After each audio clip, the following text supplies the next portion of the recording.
We've assembled really quite an extraordinary group of people here at the Institute of Politics tonight. That includes all of you and some folks who have been involved in the campaigns that we're now watching the results of tonight. And during the evening, we'll interrupt the television programming whenever we think we're not stepping on important information, and bring some of these folks to you so that you can ask some questions of them, and they can render an opinion on what's going on. What the hell is going on? You tried, Charlie. 640, 650. I hate this.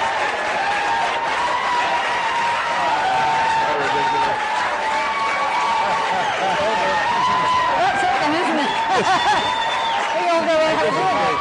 They did New Hampshire. Great time. I think we should talk about 96. Thought it was New Hampshire. Serves to me right. In New Hampshire. Oh, that was just New Hampshire, winner Bill Clinton. That's what we all said about it. Only New Hampshire. Only New Hampshire. New Hampshire.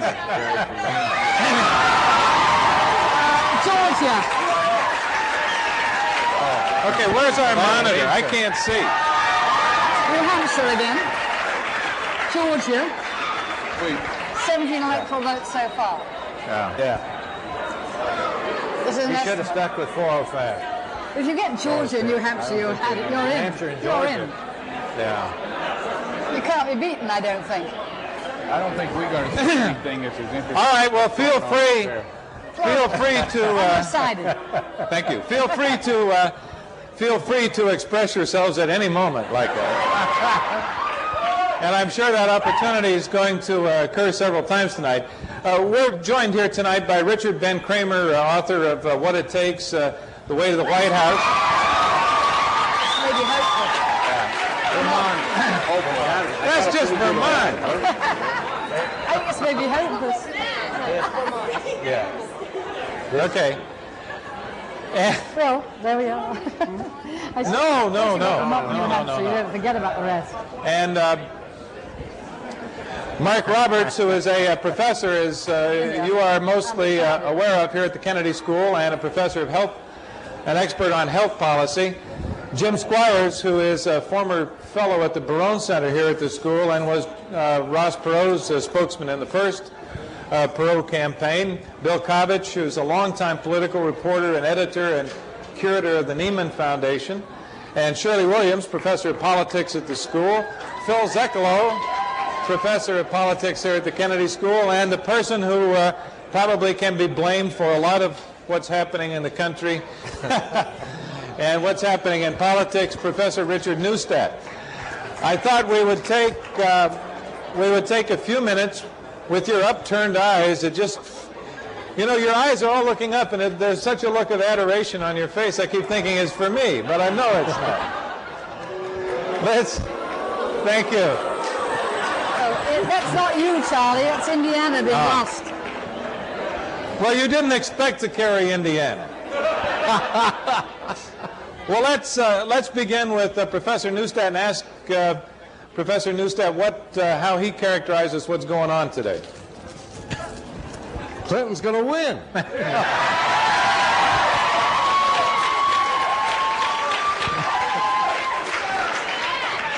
What happened? What happened? There was something more persistent than a recession, which bit the middle classes deeper than anything since the Great Depression. And Mr. Bush lost. That's what happened. And what does Bill Clinton need to do as president immediately? Immediately, he's got to convert himself from the Democratic candidate who probably wasn't voted for by a popular majority, but only a popular plurality, into president of all the people. and he's got to do that by January 20. And he's got to do that with his, what he says, how he looks, who he appoints,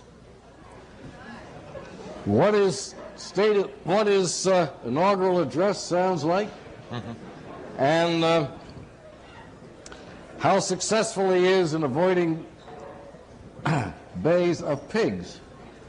And then in addition, he's got to make it look as though he were mastering Congress and mastering the economy and not losing Russia all in the next 8 months. All right. Richard, I know you have to leave pretty soon. What are your thoughts, having looked at 1988 and watched the way these people have to run for president in this country, and having watched these two people run for president? What are your thoughts tonight? Well, I think from a campaigning point of view, there are a lot of things that worked for Bush in '88 that did not work this time. And the question, it'll take a long time to sort out why, but I think that Bush did not attend to the first requirement for a campaigner, which is his own credibility.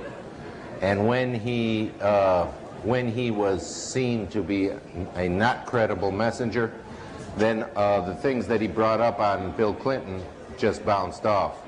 He couldn't understand, I think to this night he cannot understand why exactly they didn't take. He can't understand that that the country could prefer this untested, unknown governor from Arkansas. But I think that anybody who's watching, you know, just as a lot of people learned the wrong message from '88 about attack politics, I think they will they'll have to learn new lessons from '92 about the candidate's own credibility, and I think that they'll have to learn lessons from Mr. Perot about approaching the voters directly and speaking to them as adults. Thank you, Richard. Can you explain Ross Perot to us and tell us what you think he's going to do tonight and what his candidacy has meant, Jim? Well, first of all of you should know that Ross Perot is not as crazy usually as he appears to be sometimes. Pick your mic up, will you please, Jim? I lost my mic. The most important thing about this election and about Ross Perot, I think, is that all of you might be watching the most important election in the last 30 years. Probably because you are seeing the reversal of a trend in public interest in elections and public faith in the political system. If the turnout figures are right, you are seeing a re-energization of the American electorate, a country stepping forward to try to take control of the process again.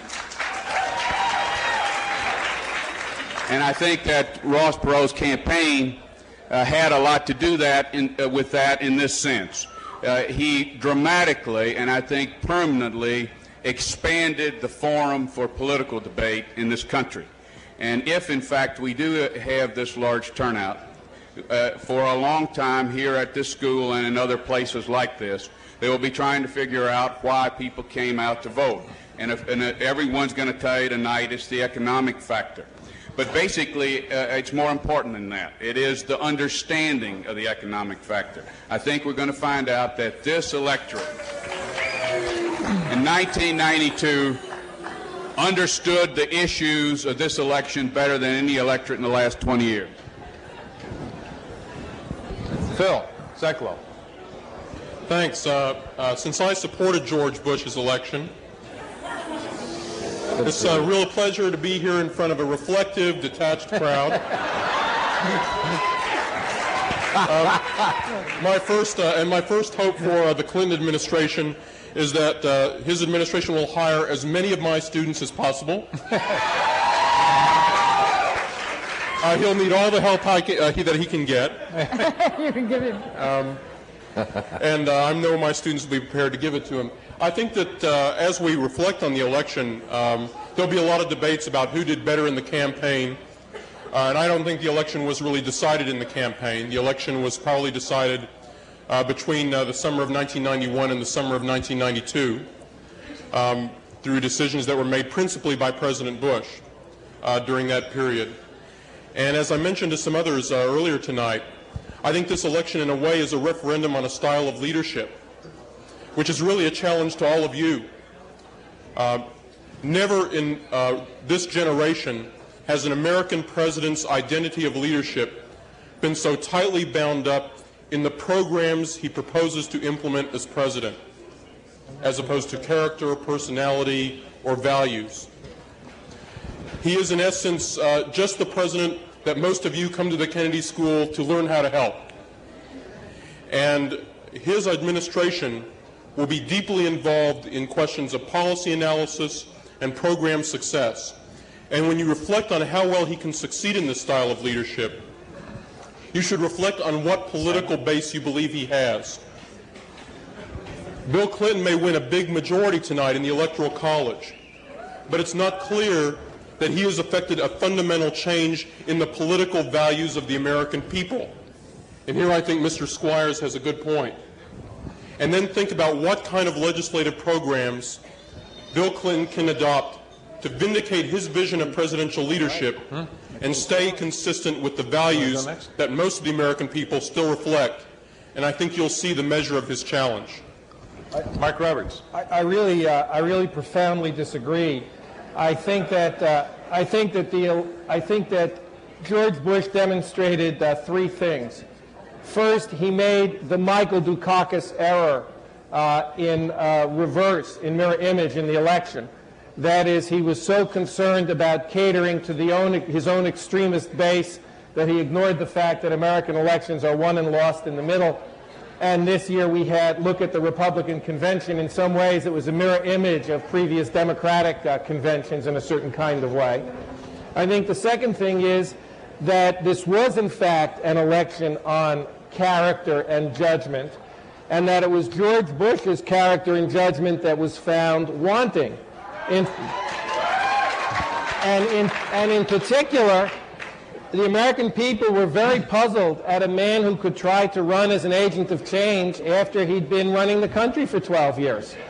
How could he claim at the last moment that he was going to fire his economics team when he'd hired them? I mean, it's as if they had been foisted on him by some divine spirit. And it seems to me George Bush conveyed throughout the campaign that he just didn't get it. And I think Clinton does not have a credible, detailed position. I don't think he's got a credible, detailed health care plan. I think he's not a clue about what to do about micromanaging the economy and what industrial policy means. And I think he's got very little notion about macroeconomics. So I don't think he has a detailed plan, but I think he's actually one on character. So you think, you think that exit polls will show that Bill Clinton won this election because people admired his character and judgment? No, I think people will, the exit polls will show that people believe George Bush didn't get it. All right, different point. No, but I think it's an important point because in modern times, re-election of presidents have been referenda on the sitting president. Sitting presidents lose elections. Bill Clinton didn't win the election. I don't think Bill Clinton was elected to carry out a program. He was elected to be different from George Bush, and I think George Bush lost this election with his State of the Union message last February, when he didn't seem to care about the recession. Would you agree, Bill Kovach in particular, having watched a lot of these campaigns? We're just about finished here. We have two other great words to leave you with. Would you agree, Bill, that the Republicans maybe ran the worst campaign that they have run in many, many years, and the Democrats the best? I think the Republicans ran the best campaign they could run without the Soviet Union.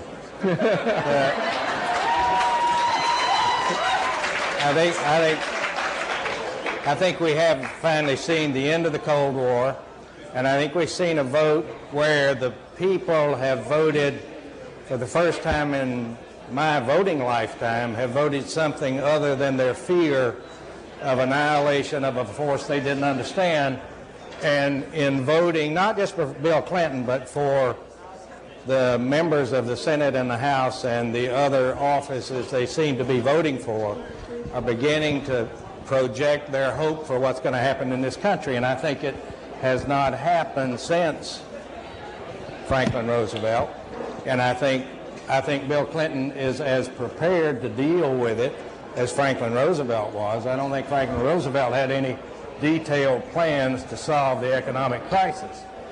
I think it depends on who he puts together in his cabinet, his advisory posts, but I think he's going to have a Congress that's not only ready and willing, but anxious to help at least in the first 6 or 8 months. If he takes advantage of that, I think we're going to see the kind of a sea change we thought maybe Ronald Reagan was bringing, but didn't.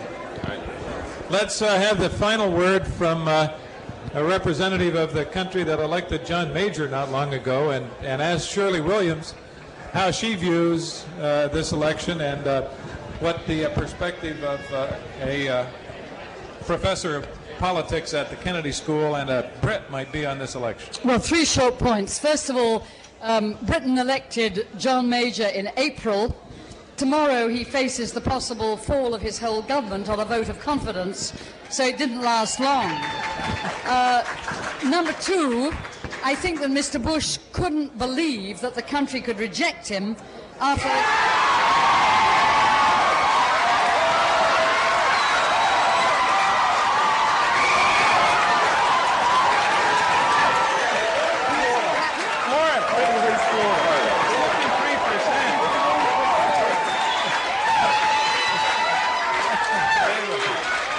I'm going to be really low. Well, I still think reject him. I think, nevertheless, that Clinton is going to win this election, and I don't believe that President Bush thought that could happen, and I think he left his campaign terribly late. The final point I want to make is that I think that Mr. Clinton's honeymoon ends tomorrow morning, because I really pray for him. I think the agenda he faces is simply terrifying. The world is slipping towards slump from recession. It really is. It could get into a depression like that of the 1930s. There is tremendous turmoil and tumult in the world outside the United States, which we've neglected for the past year, and the urgent needs of the inner cities. Well, Georgia, so I'm right, he's going to win. The urgent need of the inner cities has been neglected throughout this election. So I really, literally pray for the next president. I think the agenda he faces is terrifying. I think the expectations built up on him are huge. And I think that all of us have got to hope that he can somehow come forward with the leadership that this country and the world now requires. This is a Absolutely right. this is a tough audience. Would you but an exciting evening. Would you please help me thank our guests who went out of their way to be here?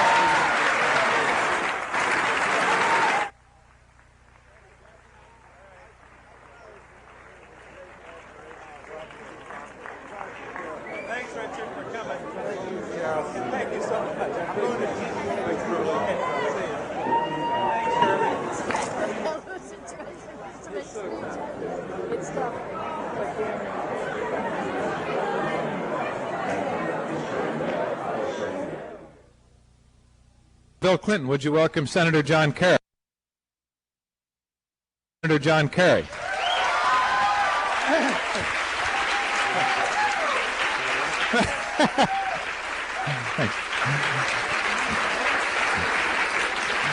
Well, as you can tell, we've invited a few of our friends to watch the returns and beer and pizza, and maybe you'd help us by telling us what this all means tonight. What do you make of this?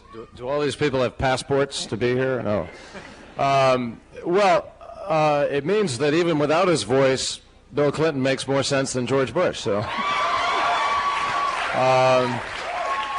but then Admiral Stockdale makes more sense than George Bush. So what the hell, right? Sorry about that. Look, it's a great night for the real estate industry in Washington, so give me a break. I'm feeling good. Let me bring you some news that you may not be aware of. Both Senate candidates in California are up by 14 and 17 points.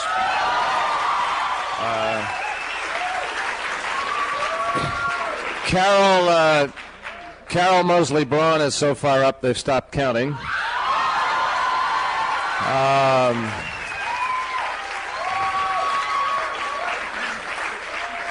Feingold is up by 5 in Wisconsin. Lynn Yackel is up by 1 in Connecticut. That's good. That's good reaction. That's. What else have we got here? D'Amato is 50-50. 50-50. Close race. Upstate yet to come in. Terry Sanford 50-50. Very close. Glenn, I haven't heard any reports on Glenn. Up 4. I think he's going to pull that out. Those of you who know Mike DeWine, I think he's going to pull it out. Anybody else? Any other states? Oh, Patty Murray is up by 18 or 14. So, and Les Aucoin is up by about 15. So let me just say a quick word about what I think a lot of this election has been about that people haven't been as focused on. And that's the question. When Bill gets in there, and let me just say to you, Bill Clinton is going to win by either 400 to 450 electoral votes tonight. It is going to be an extraordinary victory. But what is really going to be significant for those of us who've been very frustrated in the Senate is that, a couple of years ago in the Andrews Air Force Base agreement, which I happily voted against, they made an agreement to create these walls between defense and domestic spending, and you need 60 votes to move any money. You need 60 votes to do anything in terms of waiving the budget so you can make responsible budget choices. And as you all know, constitutionally, you need 60 votes in order to be able to end a filibuster. It is possible that tonight Bill Clinton will get a 60-vote margin in the Senate, which means that for the first time since Lyndon Johnson, we will have the ability to set the agenda of this country, and we will do it. We will do it.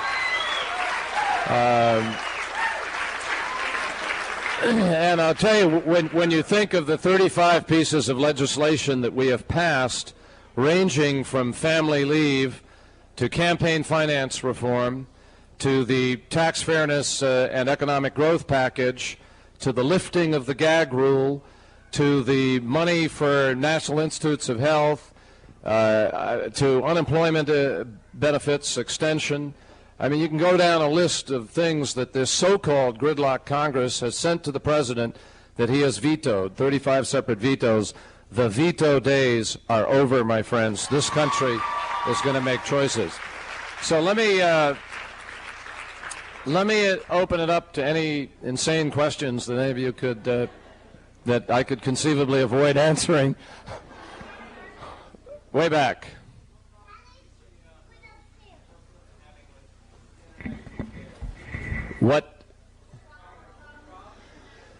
What problems is Bill going to have with international affairs? Well, I think the problems are pretty obvious. They're not going to change. They're there, and they've been a constant in terms of our relationships in the last 50 years. The Middle East is going to remain as thorny and as intractable a problem as it always has been. I don't think the dynamics of that will shift profoundly. I think you'll see pretty much a steady course. Where I do think you'll see a significant change is in the attitude towards the Eastern European countries and towards the former Soviet Union. I think the problems there are going to loom much larger. And my sense is that most of them are problems that we have very little power to really be able to do much about. We will provide some aid, but I think much more important is going to be technical assistance and just an entire transition that is needed there in order to learn how to do any of the fundamentals of capitalism and democracy. I'm very fearful that that is going to be a trouble spot, not unlike what we see in Bosnia-Herzegovina right now. I think you're going to see a lot more of those, and those are going to place Bill under a lot of pressure. I do agree. My sense is, and a number of us in the Senate have been talking about this for a while, Al articulated it very well in his book, and that is the emerging dynamic which President Bush missed in Rio. And I think that the issues of sustainable development and the economic tensions are going to clearly replace the traditional East-West tensions that we face. So problems like NAFTA, the free trade agreements, and the relationships between ourselves and other trading blocs economically are going to be the principal tension spots. And I can see any number of ways that those will rear their heads. Let's just do one more quick question. Couple, yeah.